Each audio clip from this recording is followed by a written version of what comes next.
إن الحمد لله نحمده ونستعينه ونستغفره ونعوذ بالله من شرور أنفسنا ومن سيئات أعمالنا من يهده الله فلا مضل له ومن يضلل فلا هادي له وأشهد أن لا إله إلا الله وحده لا شريك له وأشهد أن محمدا عبده ورسوله أما بعد فإن خير الحديث كتاب الله وخير الهدي هدي محمد صلى الله عليه وسلم وشر الأمور محدثاتها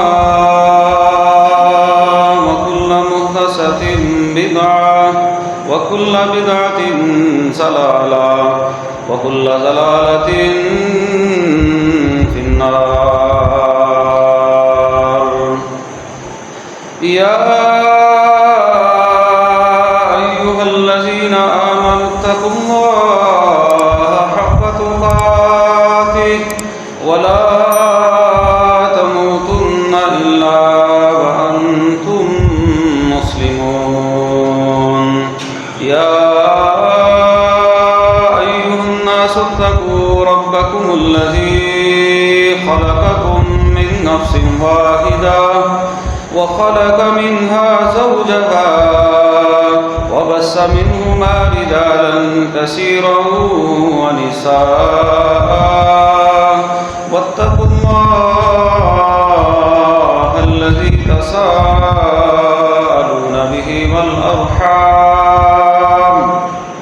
إن الله كان عليكم رقيبا. يا أيها الذين آمنوا اتقوا الله وقولوا قولا سديدا يصلح لكم أعمالكم ويغفر لكم ذنوبكم ومن يطع الله ورسوله فقد فاز فوزا عظيما.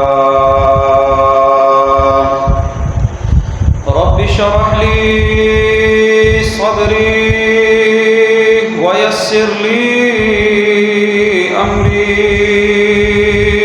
واحلل عقدة من لساني يفقهوا قولي واجعل لي وزيرا من أهلي. اللهم انفعنا بما علمتنا وعلمنا ما ينفعنا وزدنا علما. أعوذ بالله السميع العليم من الشيطان الرجيم من همزه ونفخه ونفسه. بسم الله الرحمن الرحيم.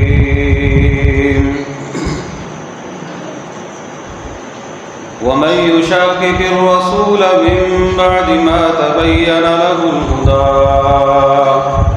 ويتبع غير سبيل المؤمنين نوله ما تولى ونصله جهنم وساءت مصيرا.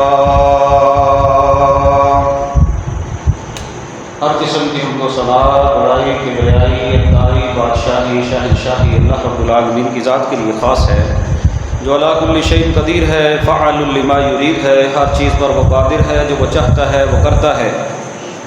درود و سلام امام الانبیاء خاتم النبیین رحمت للعالمین جناب محمد رسول اللہ صلی اللہ علیہ وسلم کی ذات گرامی پر خاص.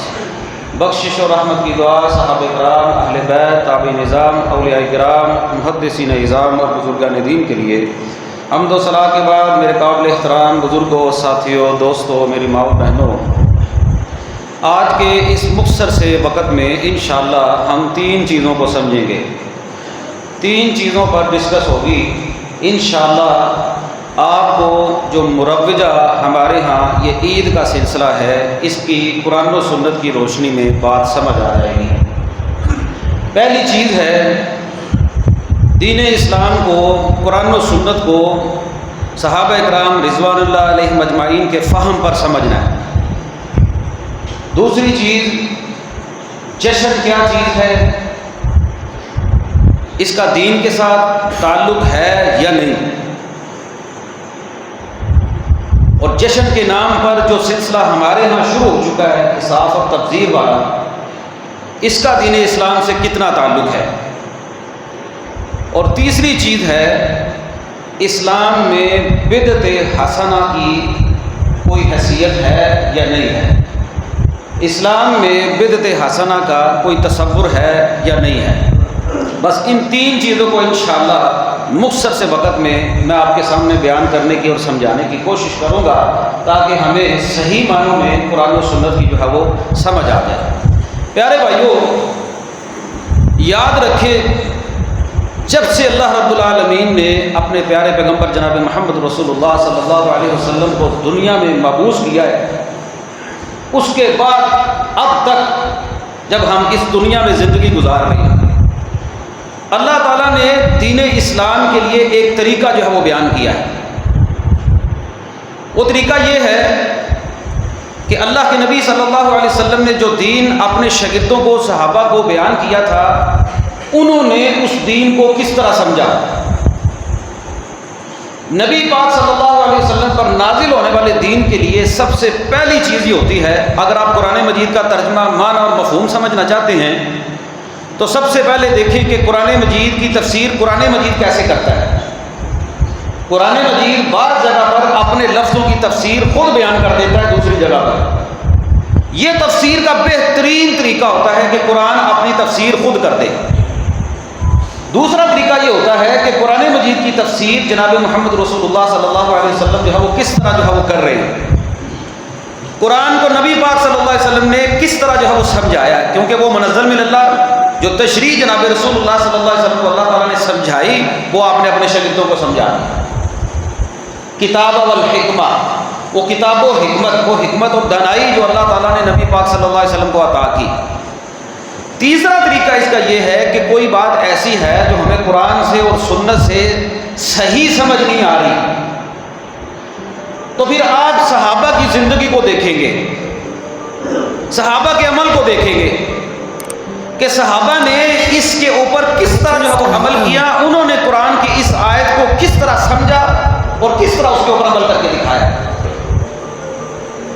اگر ان اصولوں سے ہٹ کر کوئی بندہ آج کے دور میں اٹھ کر 1500 سال کے بعد، 1450 سال کے بعد اٹھ کر کہے کہ قرآن مجید کا یہ معنی بنتا ہے، یہ تفسیر بنتی ہے، ہم اس کی بات کو رد کر دیں گے۔ کیوں رد کریں گے؟ کیونکہ بھائی یہ معنی کیا تجھ اکیلے کو سمجھ آیا ہے؟ کیا نبی پاک صلی اللہ علیہ وسلم کو نعوذ باللہ اس کی سمجھ نہیں تھی؟ پھر نبی پاک کے بعد اللہ کے نبی صلی اللہ علیہ وسلم کے جو صحابہ تھے، آخری صحابی، بعد نے لکھا ہے 124 ہجری میں فوت ہوئے، بعد نے لکھا ہے 110 ہجری میں فوت ہوئے۔ نبی پاک صلی اللہ علیہ وسلم کی زندگی کے بعد 110 ہجری میں جا کر آخری صحابی فوت ہو رہے ہیں۔ آخر انہوں نے بھی قرآن و سنت کے مطابق زندگی گزاری تھی، انہوں نے بھی قرآن کا مفہوم اور معنی اور سمجھا تھا، بلکہ حدیث میں تو آتا جب تک ان کو 10 آیتوں کی سمجھ نہ آ جاتی، عمل نہ کرنا شروع کر دیتے، وہ تو اگلا سبق ہی نہیں لیتے تھے۔ یہ تو ان کا ہمارے اوپر احسان ہے، انہوں نے قرآن و سنت کو سمجھا اور سمجھ کر عمل بھی کر کے دکھایا۔ اگر کوئی بندہ آج اٹھ کر کہے کہ اس کا معنی یہ بنتا ہے، اس آیت کا معنی یہ ہے، تو نعوذ باللہ اس کا مطلب یہ ہے وہ بہتان باندھ رہا ہے جناب رسول اللہ پر، وہ بہتان باندھ رہا ہے نبی پاک صلی اللہ علیہ وسلم کے صحابہ پر، کہ بھئی یہ بات ان کو سمجھ میں تو نہیں آئی، لہذا مجھے سمجھ آ گئی۔ نبی پاک صلی اللہ علیہ وسلم کی ایک حدیث ہے، آپ صلی اللہ علیہ وسلم فرماتے ہیں یہودیوں کے 71 عیسائیوں کے 72 اور میری امت کے 73 فرقے ہوں گے۔ یہ نبی پاک صلی اللہ علیہ وسلم کی حدیث ہے۔ یہودیوں کے 71 فرقے، عیسائیوں کے 72 فرقے اور میری امت کے 73 فرقے ہوں گے۔ اور ان 73 فرقوں میں فرمایا ہدایت پر کون ہوگا؟ فرمایا ما انا علیہ و اصحابی، جس پر میں محمد کا طریقہ ہوگا اور جس پر میں محمد کے صحابہ کا طریقہ ہوگا صلی اللہ علیہ وسلم، ان 73 میں سے تم دیکھ لینا وہ ہدایت والا ہوگا۔ اب اللہ کے نبی صلی اللہ علیہ وسلم نے ہدایت کی جو تشریح کی ہے آپ اس کو سمجھ لیں۔ آپ نے فرمایا کہ میرے صحابہ کے طریقے پر جو ہوگا نا وہ ہدایت پر ہوگا۔ اور اگر آج کے دور میں کوئی بندہ اٹھ کر کہے کہ اس بات کی سمجھ کسی صحابی کو نہیں آئی تو نعوذ باللہ پھر وہ نبی پاک کی اس بات کا بھی رد کر رہا ہے۔ بات سمجھ آ گئی ہے؟ آپ تو خود فرما رہے ہیں اگر تم نے ہدایت لینی ہو، میری امت کے 73 فرقے ہیں، ان 73 فرقوں میں کون کامیاب ہوگا؟ مان علیہ وصحابی، جس پر میں محمد کا طریقہ ہوگا صلی اللہ علیہ وسلم، میری مہر لگی ہوگی، اور دوسرا میرے صحابہ کا طریقہ ہوگا۔ کیونکہ کوئی صحابی جان بوجھ کر قرآن و سنت کی مخالفت نہیں کر سکتا۔ ایک چیز کا علم نہ ہو وہ الگ بات ہے، لیکن کوئی صحابی جان بوجھ کر قرآن و سنت کی مخالفت نہیں کر سکتا۔ جب ان کو قرآن و سنت کا پتہ چلا تو فوراً ان لوگوں نے رجوع کر لیا، اور قرآن بھی کہتا ہے فَإِنْ آمَنُوا بِمِثْلِ مَا آمَنْتُمْ بِهِ فَقَدِ اهْتَدَوْا، اگر ایمان والوں تم چاہتے ہو نا تم ہدایت پا جاؤ تو صحابہ کی طرح ایمان لے آؤ، صحابہ جیسا ایمان لے آؤ، صحابہ کی طرز پر زندگی گزارو، ان کے طریقے پر زندگی گزارو، ان جیسا ایمان لے کر آؤ، تم ہدایت پا رہے ہو۔ اور ہم اللہ سے کیا سوال کرتے ہیں؟ اہدنا الصراط المستقیم، اے اللہ ہمیں صراط مستقیم کی جو ہے راہ دکھا۔ اللہ تعالیٰ نے بتا دیا کہ تم صحابہ کے طریقے پر چلو گے تو تم ہدایت والے ہو جاؤ گے۔ اور دوسری آیت قرآن مجید میں اللہ فرماتے ہیں فَإِن تَنَازَعْتُمْ فِي شَيْءٍ فَرُدُّوهُ إِلَى اللَّهِ وَالرَّسُولِ، اگر تمہارا کسی معاملے میں کوئی جھگڑا ہو گیا تو تم اللہ اور اس کے رسول کی طرف جو ہے وہ آ جاؤ۔ اور پھر آگے وہ آیت کریمہ جو میں نے خطبے میں آپ کے سامنے تلاوت کی، اللہ فرماتے ہیں وَمَن يُشَاقِقِ الرَّسُولَ مِن بَعْدِ مَا تَبَيَّنَ لَهُ الْهُدَىٰ، جو بندہ رسول کی مخالفت ہدایت کے واضح ہونے کے باوجود کرتا ہے، پتہ چل گیا قرآن و سنت کا، لیکن اپنی منمانی جو ہے وہ شامل کرتا ہے، اپنی خواہشات کو آگے رکھتا ہے، قرآن و سنت کو پیچھے کر دیتا ہے، فرمایا وَيَتَّبِعْ غَيْرَ سَبِيلِ الْمُؤْمِنِينَ، اور مومنوں کے راستے کے علاوہ راستہ اختیار کرتا ہے۔ مومن کون ہے؟ جو پہلی امت کے مومن ہیں، ایمان والے، وہ صحابہ ہیں۔ وَيَتَّبِعْ غَيْرَ سَبِيلِ الْمُؤْمِنِينَ، وہ مومنوں کی راہ کے علاوہ کوئی راہ جو ہے وہ اختیار کرتا ہے۔ فرمایا ہم اس کا انجام کیا ہوتا ہے؟ نُوَلِّهِ مَا تَوَلَّىٰ، وہ جیسا چاہتا ہے ویسا عمل کر لے، ہم اس کو پھیر دیتے ہیں، وہ اپنی مرضی کرے، وہ اپنی منمانی شامل کر لے دین میں، ہم اس کو پھیر دیتے ہیں۔ ڈھیل دے دی اللہ تعالیٰ نے اس کو، اور پھر جب ڈھیل دے دی پھر ایک وقت آئے گا نصلہ جہنم، اس کی اس دنیا میں کی ہوئی تمام کی تمام جو ہے وہ نیکیاں جن کو وہ نیکی سمجھتا ہے وہ بربادی ہے اس کے لیے، ہم اس کو جہنم میں داخل کریں گے، کیونکہ اس نے جو کام کیا ہے وہ رسول کی مخالفت میں کیا ہے، چاہے اس کو وہ نیکی سمجھتا ہے، اس نے مومنوں کی راہ کے علاوہ راہ اختیار کی ہے، یہ بھی غلط ہے۔ وساعت مسیرہ، یہ تو ٹھکانا ہی بہت برا ٹھکانا ہے۔ اور نبی پاک صلی اللہ علیہ وسلم کے حدیث میں الفاظ ہیں، فرمایا کل عبادت لم یتعبدها اصحاب رسول اللہ، لوگوں یاد رکھو دنیا میں کسی قسم کی کوئی عبادت جس کو میرے صحابہ نے نہیں نہ کیا، فلا تعبدوها، تم وہ عبادت نہ کرنا، جو عبادت میرے صحابہ نے نہیں کی تم وہ عبادت نہ کرنا۔ اور ایک حدیث میں آتا ہے اللہ رب العالمین نے کہ نبی نے ہر وہ چیز جو تمہیں جنت کی طرف لے کر جاتی ہے وہ بھی بتا دی ہے، ہر وہ چیز جو تمہیں جہنم سے بچاتی ہے وہ بھی بتا دی ہے۔ جب اللہ کے نبی نے ہر وہ چیز ہمیں بتا دی ہے جو جنت کی طرف جا رہی ہے اور ہر وہ چیز بھی بتا دی ہے جو جہنم کی طرف لے کر جا رہی ہے، تو پھر نئی نئی راہ اختیار کرنے کا کیا کام ہے؟ نئے نئے راستے اپنانے کا کیا کام ہے؟ اور آپ صلی اللہ علیہ وسلم نے ایک مرتبہ ایک لکیر کھینچی، سیدھی لکیر، اور ساتھ میں دائیں بائیں آپ نے کچھ لکیریں کھینچ دی، راستے تو وہ بھی تھے، راستے تو ادھر بھی جا رہے ہیں، لیکن آپ نے فرمایا ان ھذا صراط مستقیمہ، یہ جو سیدھی راہ ہے نا، سیدھی راہ، یہ صراط مستقیم ہے، اور یہ وہ صراط مستقیم ہے جو اللہ کے نبی صلی اللہ علیہ وسلم کو اللہ تعالیٰ نے عطا کی، آپ نے اپنے صحابہ کو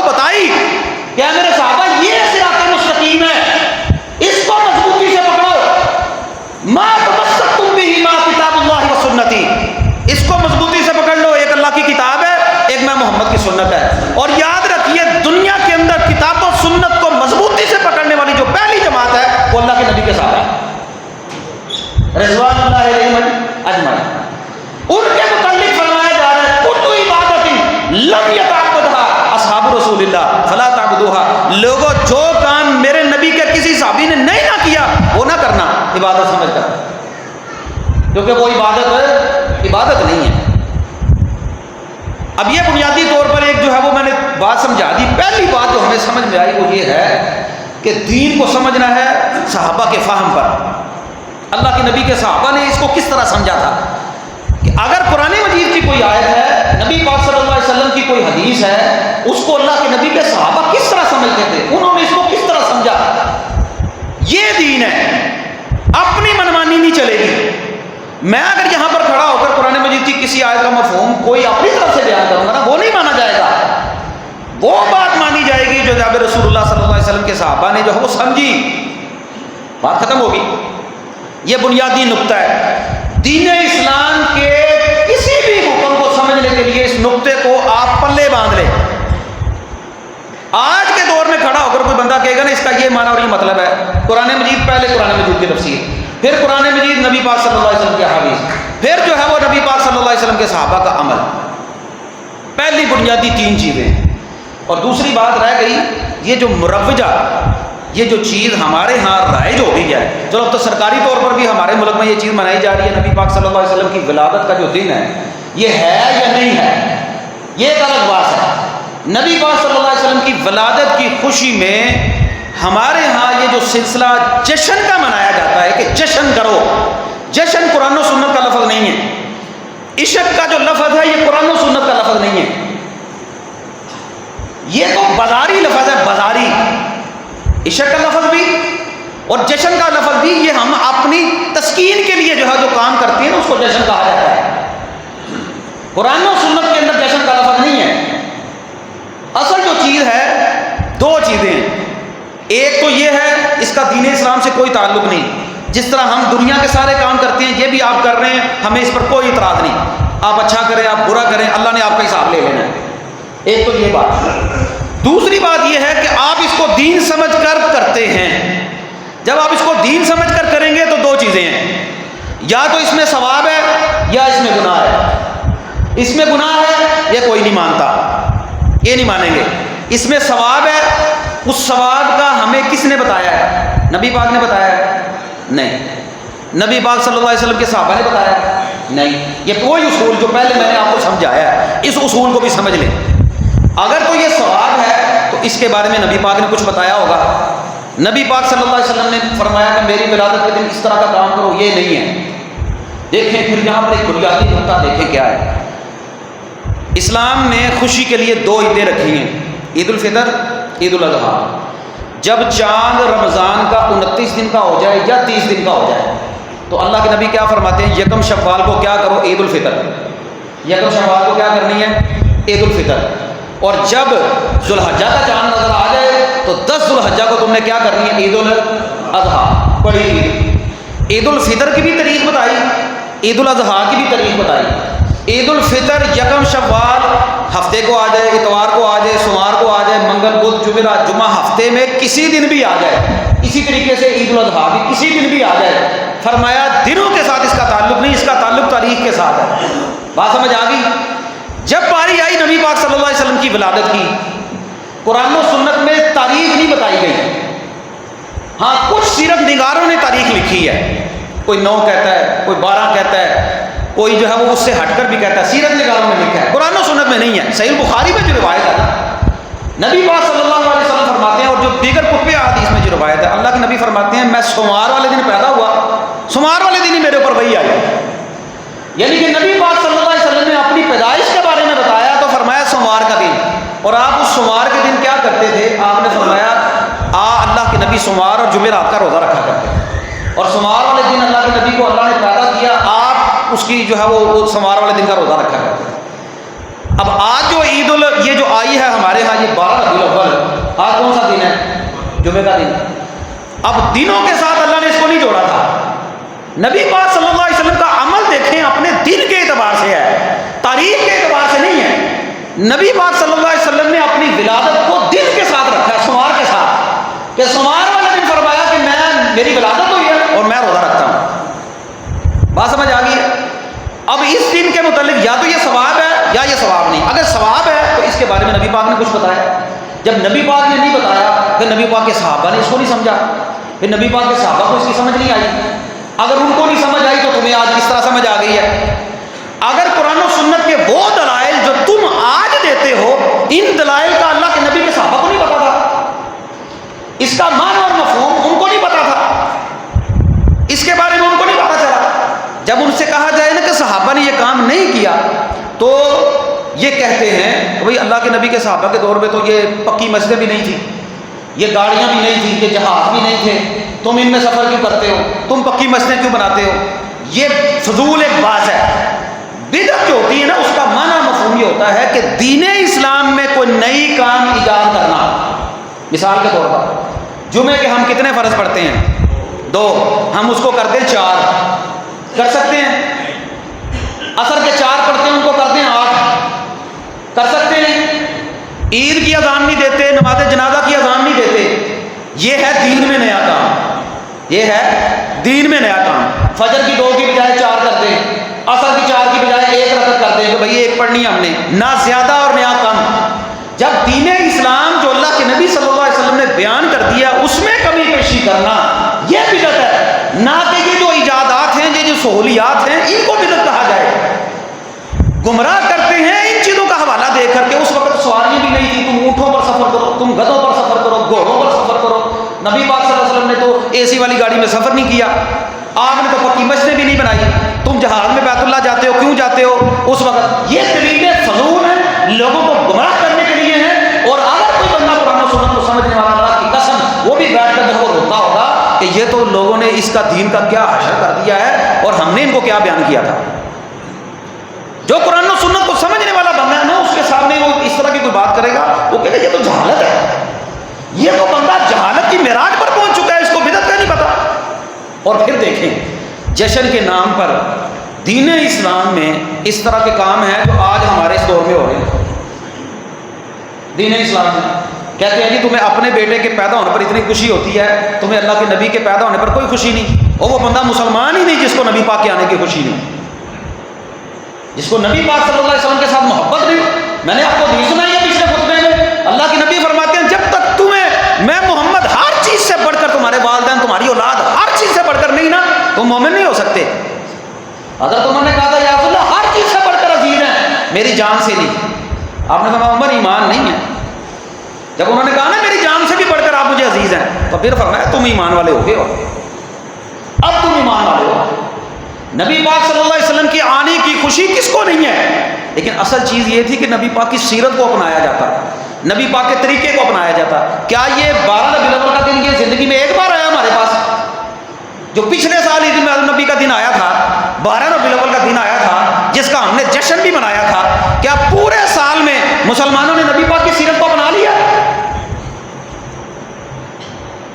آج ہی آپ دیکھ لیں، آج چھٹی کا دن ہے، آج لوگ جو ہے وہ جشن بھی آج رات کے وقت آپ باہر نکل کے دیکھ لیجیے گا، آپ کانوں کو ہاتھ نہ لگائیں تو مجھے کہنا.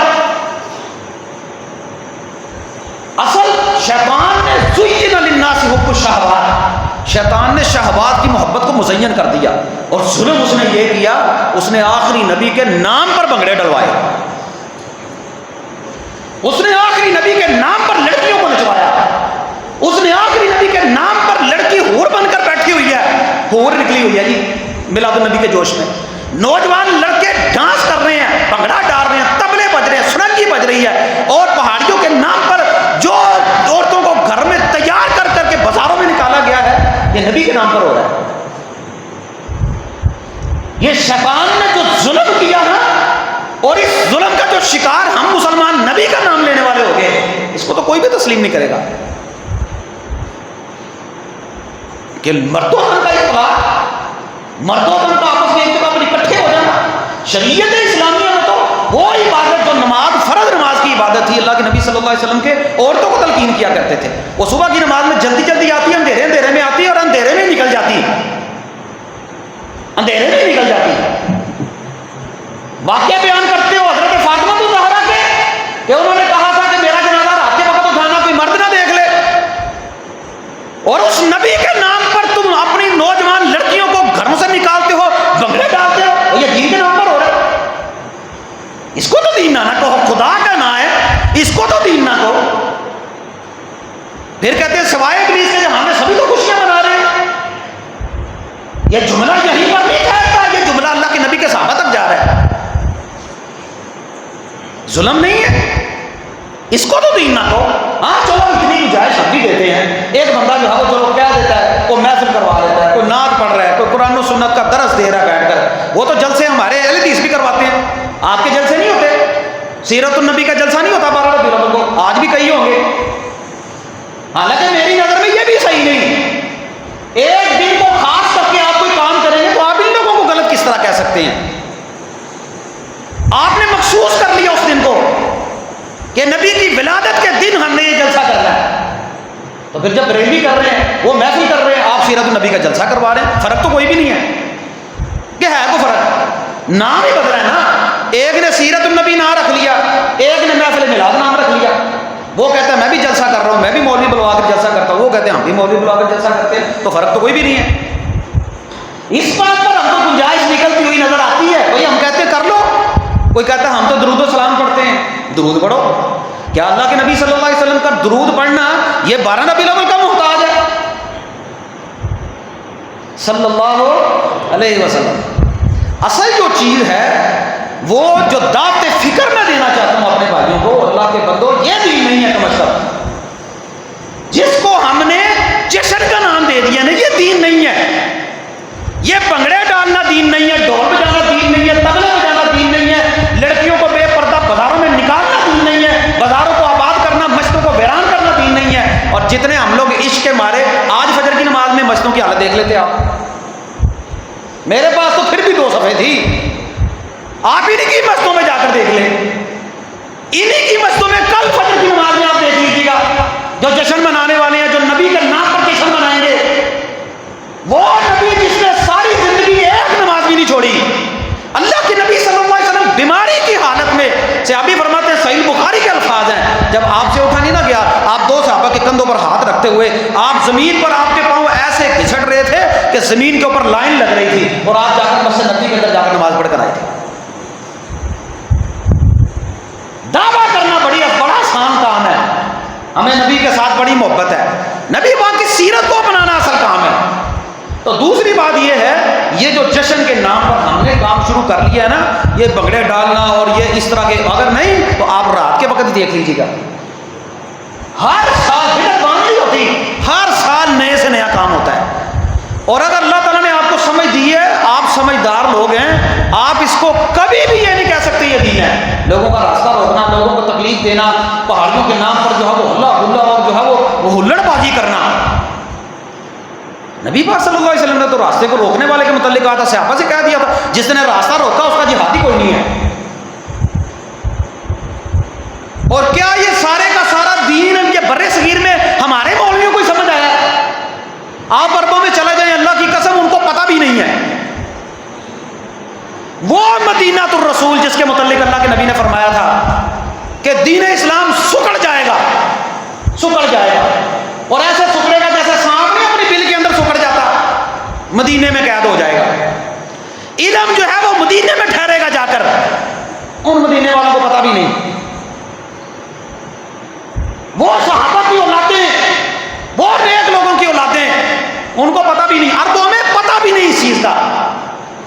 یہ سارے کا سارا سلسلہ ان مولویوں کے پیٹوں سے شروع ہوا, اور مولویوں کے پیٹوں میں ہی اس جہنم کی آگ کو ان لوگوں نے قبروں میں چلے جانا ہے. پھر پتہ چلے گا, یہ اصل بات تو چلے گی پھر پتہ, جب اللہ کے نبی صلی اللہ علیہ وسلم کے حوض پر جو ہے وہ آپ دیکھیں گے لوگوں کو. صحیح حدیث ہے اللہ کے نبی کی, آپ فرماتے ہیں میں حوض کوثر پر ہوں گا, میں لوگوں کو پانی پلا رہا ہوں گا, میں لوگوں کو دیکھوں گا, ان کے ہاتھ پاؤں چمک رہے ہوں گے, یہ امت محمدیہ کی ایک علامت ہوگی, وضو والی جگہ ان کی چمکیں گی, میں ان کو دیکھوں گا, ان کو میں پانی پلانے کے لیے ان کو اپنے قریب کروں گا, فرشتے میرے درمیان اور ان کے درمیان دیوار لگا دیں گے. جب دیوار لگائیں گے اللہ کے نبی کہیں گے میرے اے فرشتوں تم نے دیوار کیوں لگائی ہے, یہ میرے امتی ہے, مجھے پانی پلانے دو. تو اللہ کے نبی کو فرشتے کہیں گے یا رسول اللہ صلی اللہ علیہ وسلم, یہ آپ کی امت کے وہ لوگ ہیں جنہوں نے آپ کے جانے کے بعد دین کو بدل دیا, نئے نئے کام ان کے اندر شروع کر دیے تھے. جب اللہ کے نبی کو اس بات کا پتہ چلے گا کہ یہ وہ لوگ ہیں, ظالم لوگ ہیں, جنہوں نے میرے دین کے اندر تبدیلی کر دی تھی, انہوں نے اس دین کے اندر تبدیلی کی تھی جو اللہ نے دین بنا کر دنیا میں لوگوں کے لیے ہدایت کے لیے جو ہے وہ بھیجا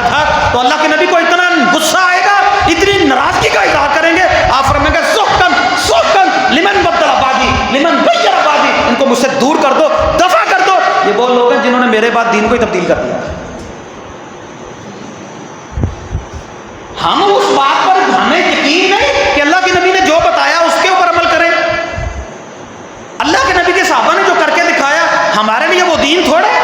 نماز روزہ حج زکات پتہ نہیں کون کون سی دینی احکام ہیں وہ لوگوں کو بتاتے نہیں, وہ کرتے نہیں. آپ جمعے میں جا کر لوگوں کی مسجدوں کی حالت دیکھ لیں. آپ اللہ کے فضل و کرم سے خوش نصیب لوگ ہیں.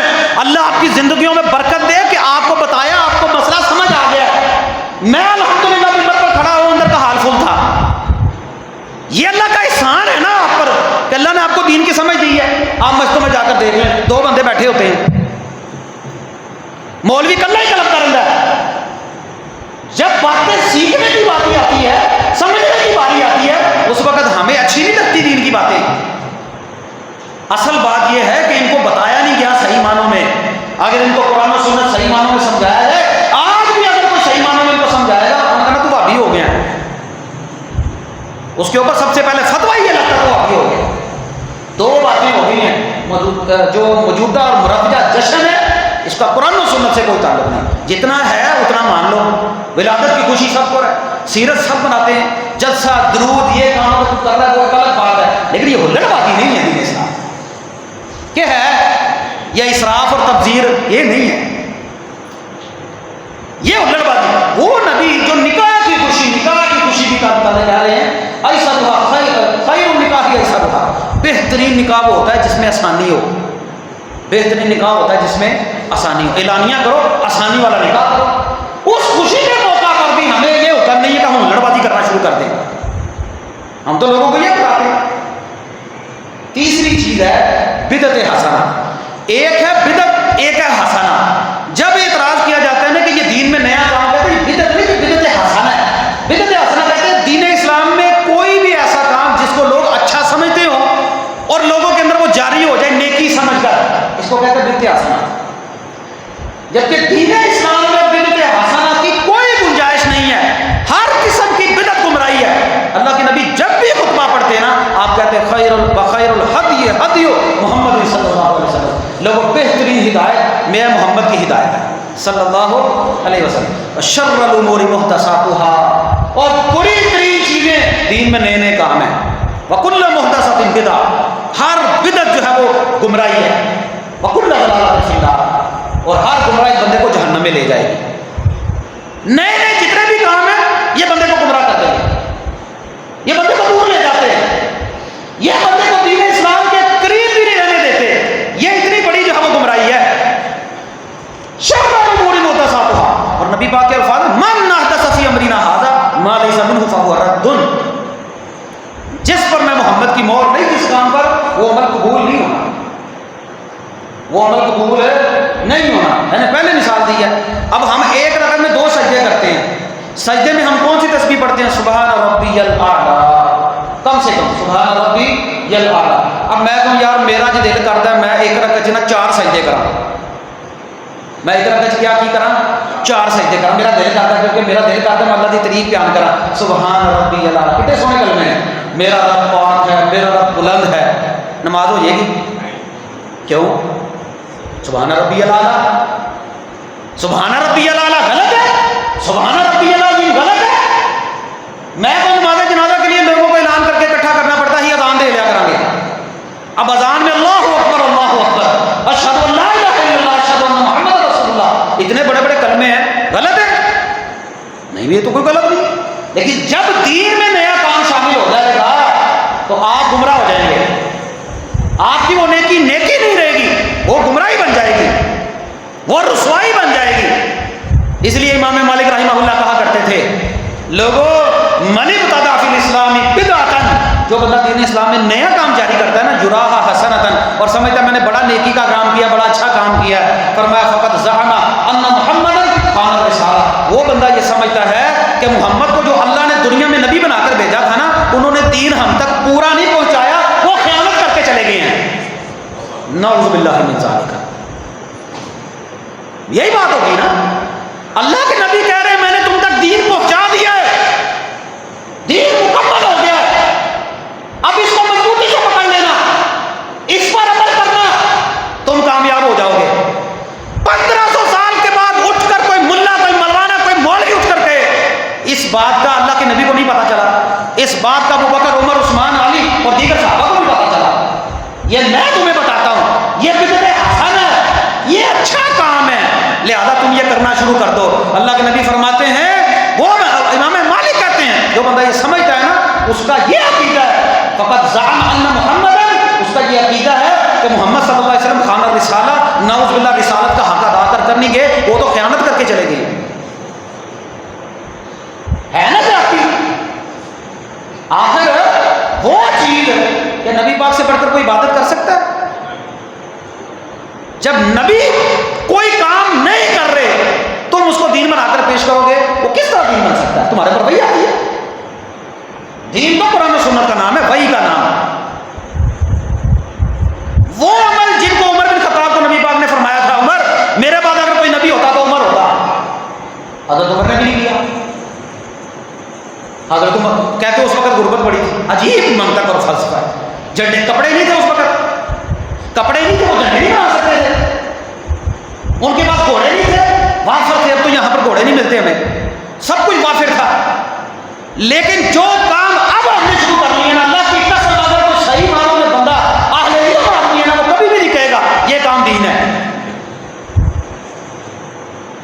حضرت ابو موسیٰ اشعری رضی اللہ تعالیٰ عنہ نبی پاک کے دور کے بعد حضرت ابو موسیٰ کی زندگی میں ایک مرتبہ عبداللہ بن مسعود ان کے پاس گئے، کہنے لگے ابو موسیٰ میں نے آج مسجد میں ایک نیا کام دیکھا ہے، نیا کام دیکھا ہے، اور مجھے وہ تو بڑا عجیب لگا ہے، مجھے تو وہ اچھا نہیں لگا۔ کہنے لگے ابو موسیٰ کیا دیکھا عبداللہ بن مسعود؟ کہنے لگے میں نے اس طرح دیکھا ہے، وہاں پر مسجد میں لوگ بیٹھے ہوئے ہیں، نماز کا انتظار کر رہے ہیں، گلائی میں بیٹھے ہوئے ہیں، ہلکے بنا کر بیٹھے ہوئے ہیں، ان کے پاس کنکر ہیں، کنکر ہیں، ساڑھے کو گٹھلیاں نہیں ہوتی ہیں، کنکر ہیں ان کے پاس، ان میں سے کوئی ایک بندہ کنکر گراتا ہے اور گرا کر کہتا ہے تم 100 مرتبہ کہو اللہ اکبر، پھر وہ سارے 100 مرتبہ کہتے ہیں اللہ اکبر، پھر ایک بندہ کنکر گراتا ہے، کہتا ہے تم کنکر گراؤ، پھر کہو 100 مرتبہ لا الہ الا اللہ، پھر وہ سارے 100 مرتبہ کہتے ہیں لا الہ الا اللہ، پھر وہ سارے 100 مرتبہ کنکر گراتے ہیں، پھر وہ سارے 100 مرتبہ جو وہ کہتے ہیں سبحان اللہ۔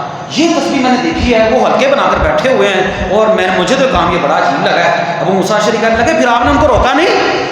کہنے لگی میں نے تو ان کو نہیں روکا، میں نے ان کو برا بہت جانا ہے۔ ابو موسیٰ کہنے لگے چلو، ابو موسیٰ مسجد میں چلے گئے، جا کر دیکھا لوگ وہاں پر بیٹھ کر جو ہے وہ سبحان اللہ الحمدللہ اللہ اکبر اس طرح جو ہے وہ کنکر گرا رہے ہیں اور پڑھ رہے ہیں۔ جا کر سب سے پہلے صحابی رسول نے سبحان اللہ اللہ اکبر لا الہ الا اللہ، حالانکہ نیکی کے کلمات تھے، جا کر سب سے پہلے کہنے لگے اور ظالمو جس کو تم نیکی سمجھ رہے ہو نا، اس کو نیکی نہ شمار کرنا، اس کو گناہ شمار کرنا۔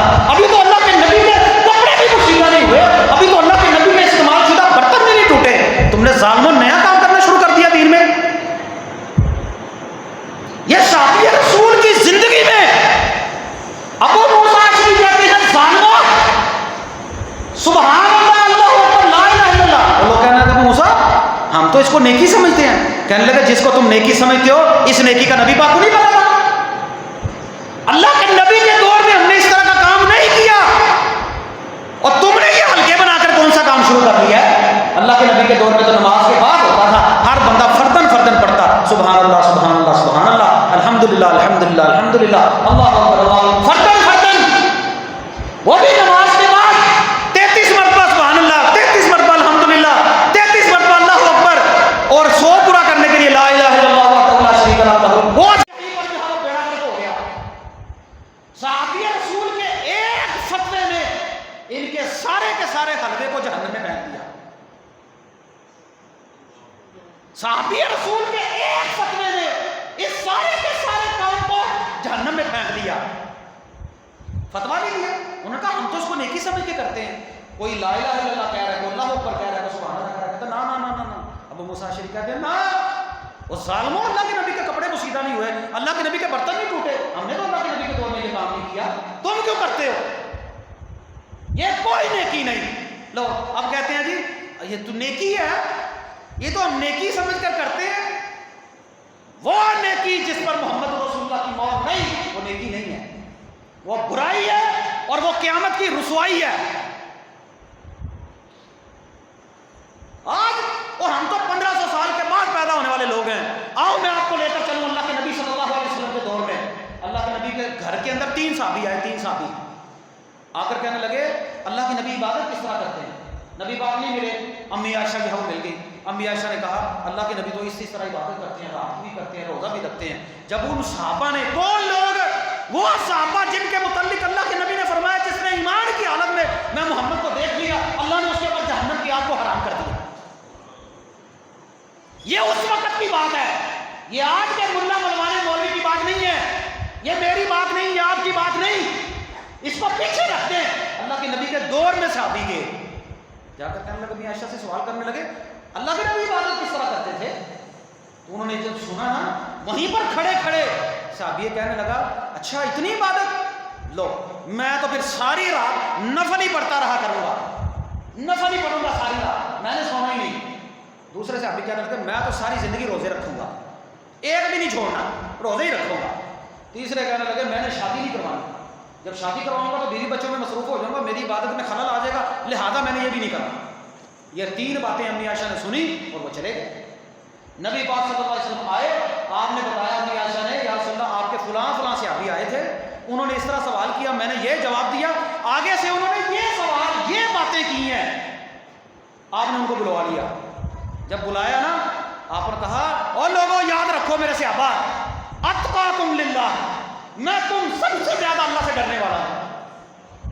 اللہ اکبر، میں تم سب سے زیادہ اللہ سے ڈرنے والا ہوں. میں روزہ بھی رکھتا ہوں، میں افطار بھی کرتا ہوں، میں رات کی عبادت بھی کرتا ہوں، میں سوتا بھی ہوں، میں نے شادیاں بھی کی ہوئی ہیں. فمن راغب عن سنتی فلیس منی، وہ عمل جس پر میں محمد کا طریقہ نہیں نا، میری سنت نہیں، وہ میرے طریقے پر ہی نہیں، اس کا مجھ سے کوئی تعلق ہی نہیں. ایمانداری سے بتائیں، روزہ رکھنا غلط کام ہے، رات کی عبادت کرنا غلط کام ہے، شادی اس نیت سے نہ کرنا کہ میں عبادت کرتا رہوں گا غلط کام ہے. ان لوگوں نے بدعت حسنہ سمجھ کر کہا کہ یہ بڑا اچھا کام ہے ہم یہ کریں گے. اللہ کے نبی نے فرمایا نہیں، ایسی نیکی قبول ہی نہیں جس پر میں محمد کی مہر ہی نہیں صلی اللہ علیہ وسلم. پیارے بھائیوں، کوئی بھی دین اسلام کا مسئلہ سمجھنا ہو، آج کے اس خطبے میں جو میں نے آپ کو بات سمجھائی ہے نا، تین باتیں ہمیشہ یاد رکھنی.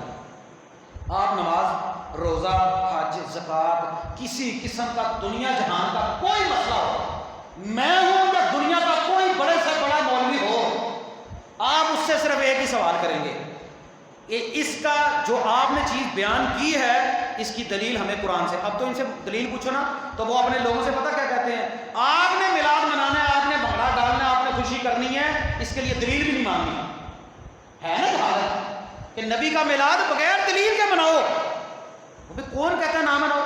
نبی کے آنے کی خوشی کس کو نہیں ہے؟ اور ظالموں اپنی قبروں کی فکر کرو، لوگوں کو نچوا رہے ہو نبی کے نام پر. اب تو اتنی داڑیاں والے لوگ ناچ رہے ہیں، بھنگڑے ڈال رہے ہیں، عجیب و غریب ایک سلسلہ شروع ہو گیا. دین کا نام لے کر ظلم تو یہ ہے نبی کا نام لے کر کر رہے ہیں. اللہ کے نبی کے قرآن یہ کہتا ہے؟ نہیں، قرآن تو نہیں کہتا. سنت سے دکھا دو، سنت تو نہیں. پھر تیسرا عمل ہے نبی پاک کے صحابہ کا، کہ نبی پاک کے صحابہ نے یہ عمل کیا ہے، انہوں نے اس کو کس طرح سمجھا ہے. اگر انہوں نے نہیں سمجھا تو آپ کو کس طرح سمجھ آ رہی ہے؟ میں نے بہت سارے بندوں کو اس بات پر لاجواب کیا. ایک بندہ اٹھ کر کہنے لگا یہ اس آیت کا معنی اور مفہوم یہ ہے، یہ ہے. میں نے کہا جی اگر اس آیت کا معنی اور مفہوم یہ ہے نا، اللہ کے نبی کی کسی حدیث سے یا حدیث سے نہیں تو اللہ کے نبی کے کسی صحابی سے یہ معنی اور مفہوم آپ دکھا دیں، ہم جو ہے وہ ماننے والے ہیں، اہی تو منن والے ہیں. ہمیں تو قرآن و سنت سے دکھاؤ. اب وہ جو دلیل بندہ 1500 سال کے بعد اٹھ کر اس کی قرآن کی بیان کر رہا ہے نا، وہ دلیل نہیں ہے. وہ دلیل تو حضرت یعقوب کے بیٹوں کے پاس بھی تھی، ہے تھی کہ نہیں تھی؟ حضرت یعقوب نے کیا کہا تھا، یوسف کدھر ہے؟ تو کیا کہا تھا بھائیوں نے؟ یوسف کو سمجھے، ذرا بولے میرے ساتھ آپ کو بات سمجھ آ جائے گی. یوسف کو بھیڑیا کہا گیا تو یعقوب علیہ السلام نے مان لیا سی؟ ہاں جی، کیوں نہیں منیا؟ انہوں نے کہا جی قمیض تے ساری صحیح ہے تے خون ہی لگا صرف. وہ بڑا سیاح بھیڑیا سی جڑا یوسف نو بٹن کھلوا کے انہیں باہر کڈیا، قمیض لوائیے پہلے. ویکھو نا وہ یوسف بھیڑیا کتنا سیاح سی. انہوں نے کہا یوسف پہلے قمیض لا، انہیں پہلے قمیض لوائی، پھر انہیں قمیض بڑی صاف ستھری لا کے انہیں تمہیں دیتی تے پھر انہیں یوسف نو کھا لیا. ہر کوئی بندہ جڑا بین بجاوے وہ بین نہ ایویں نہیں کرن لگ جا کرو مولوی لگا بڑی جلے کبے نے پائے لوگ سنتے ہیں، جتنے مرضی سنتے ہو، آپ نے تو اللہ کو جواب دینا ہے. کوئی بھی دلیل ہو اس دلیل کا قرآن و سنت سے موازنہ کرنا ہے. تو اتنا ایسا کام ہے. یہ جشن اور میلاد اور میلاد النبی اور محفل ہے، یہ سارے کا سارا سلسلہ وہ کسی مسئلے میں بھی ہو اور کام ختم ہو جائے گا. آپ کو خالص دین انشاءاللہ ملنا شروع ہو جائے گا. اور جب بندہ ڈھونڈنا شروع کرے گا نا تو اس کو قرآن و سنت سے انشاءاللہ قرآن و سنت سے صحیح رہنمائی ملے گی. اللہ تعالیٰ سے دعا ہے اللہ ہمیں صحیح معنوں میں قرآن و سنت پر عمل کرنے کی توفیق عطا فرمائے. یہ باتیں ہر سال بیان ہوتی ہیں، ہر سال انداز مختلف ہوتا ہے. پتہ کیوں؟ چلو ہمیں تو سب کو پتہ ہے، یہ جو نئی جنریشن ہے نا نئی، ان کو بھی پتہ چلنا چاہیے. یہ بھی ان سے مروب ہو گئے ہیں. یہ بھی کہتے ہیں ٹھیک ہے جی نبی کے نام آتے ہیں نا، کوئی گل نہیں، نبی کے نام پر کچھ نہیں کرنی چاہیے.